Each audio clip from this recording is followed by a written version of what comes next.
Ek het daarmee groot geword dat Eksodus 20 vir die wet van die Here elke Sondag by eredienste gelees moes word.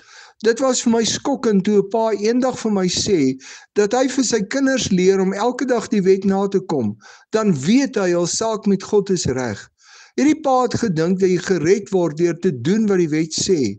Soos by die Jode in Paulus se tyd, is daar geglo dat redding in die wet lê, nie dat die wet jou na Jesus toe help nie.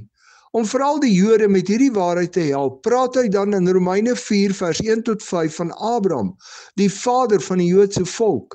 Abraham het baie jare voor Moses geleef en het dus nog nie die wet van Moses gehad nie.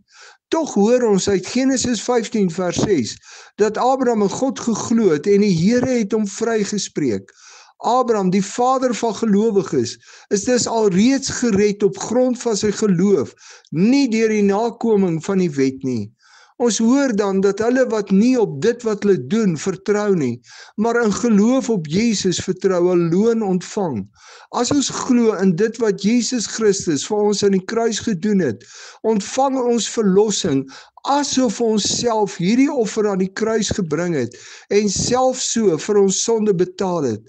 Kolossense 2 vers 14 sê dat Christus die rekening vir ons sonde teen die kruis gespyker het en toe in ons plek vir die rekening betaal het.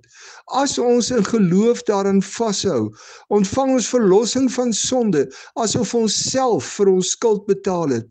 Glo jy dat Jesus Christus die volle prys vir jou sonde betaal het en het jy al daardie sonde afgelê sodat jy kan leef uit wat hy vir jou gedoen het?